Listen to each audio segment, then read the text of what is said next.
Hello mga sisilab, kagigising ko lang at aalis nga po kami ngayon, mag-aayos muna ako. Dahil sasamahan ko si nanay ulit sa SS dahil ayusin po namin yung pension niya.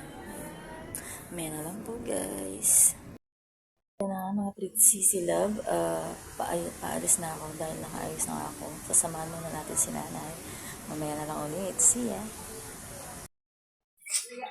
Dahil hindi kami tinanggap nung kailan yun? Anong araw yun? Anong araw? Miyerkules ba yun? Noong Miyerkules, di kami, coding daw. Nahanapan kami ng number. So, babalik kami ngayon, Lunes. Nakabalik kami. Abangan nyo lang kami. Magro-road trip kami. Ayan nga mga sisilab, nandito na kami sa SS, sa location na pupuntahan namin.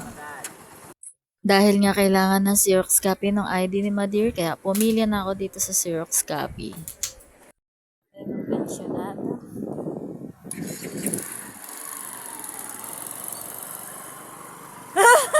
Wala.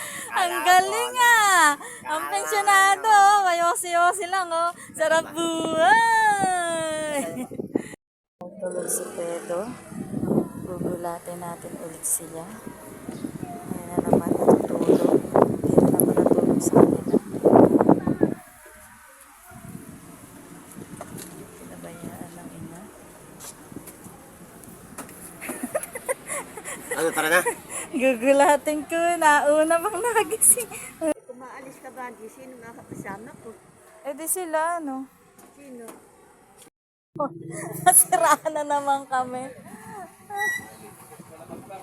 Aha. Ano? Paano gagawin natin? Ano? Sabog. Ang gulong. Ano yun? Eh, paano ngayon? Nakarani side ka. Pwede unahan.